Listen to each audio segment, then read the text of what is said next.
Welcome back to the Sports Source. This segment brought to you by Safety Systems, whether it's security systems, life safety systems, like fire systems for your home, or advanced entertainment systems. This is the locally owned, family-owned company to call for all your residential and commercial needs.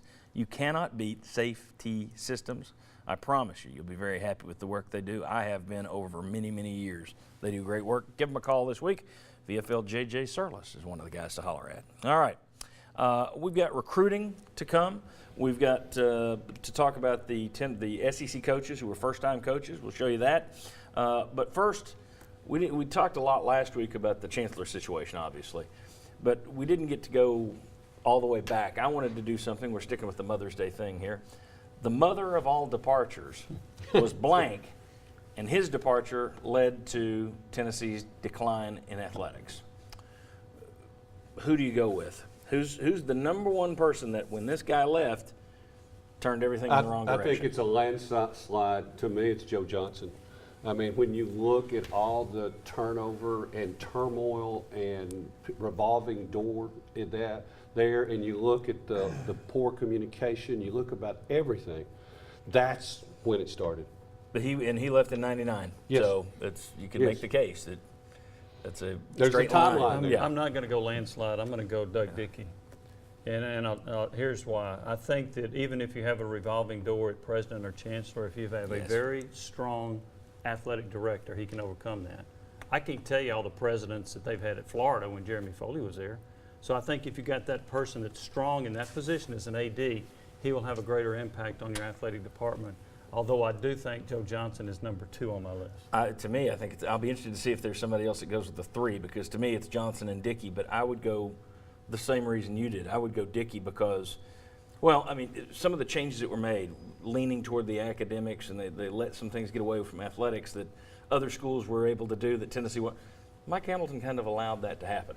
Mm-hmm. You know, I think Doug Dickey, as you say, would have been a stronger leader and said, no, we're pushing back on this. But I think those are clearly 1 and 2 on my list. Does anybody have a third, or are you going Johnson, Dickey as well? Well, you know, Peyton Manning left in '97. Oh, wait a minute, they won in '97. Yeah, really. So, no, I go with Dickey, and I'll tell you another thing about Doug Dickey that I've always felt. If Doug Dickey was still the AD, I think Bruce Pearl might still be the basketball coach, because I think he would have stepped in there and managed that thing about when the NCAA's coming to campus to investigate you. Doug Dickey would have had that thing organized, and there wouldn't have been any false steps like there were. And Pearl wouldn't have made some of those false steps afterward because he knew Dickey was serious. He didn't have any oversight, really. Yeah. I don't think, Pearl.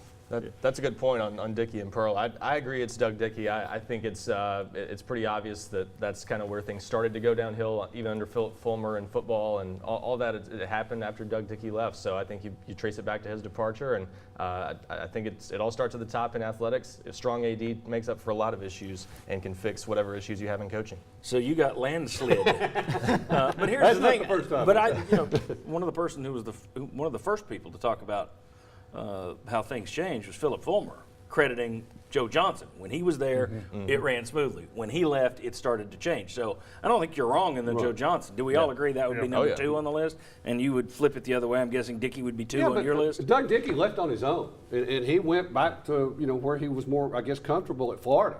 So he chose not to be here. Well, Johnson retired So did too. Joe What are you Johnson. talking about? Well, but Now you're just retired. trying to- I mean, Doug Dickey left you. But he remember that retired. Gator Bowl? Retired. Yeah. Oh, you're going back to Yeah. that has nothing to do with When his he was the coach. We're When he talking was about the it when he coach. left his athletic director. Oh, you're going back to Let me 69, huh? take this one. Somebody's been partying this morning, I think. All right. One second to add what I said about him keeping Bruce Pearl here, but if he were the AD, would he have ever hired Bruce Pearl in the first place? Because he didn't have luck with the. didn't have a lot of luck That's hiring a good basketball point. coaches. Yeah, I mean, he actually hired a couple of guys who had good reputations. I mean, O'Neal was the hottest name in the country. Everybody, I mean, he had been a hot name, and then it blew up in his face. And so the hottest head. Yes. So it might have still gone wrong if Dickey had been here. All right. When we come back, we're going to talk a little football recruiting with Ryan Callahan, get you up to date on who has committed to Tennessee this week, who to keep an eye on. Then we get into some of the SEC first-time coach stuff, which is interesting. Come on back on the Sports Source.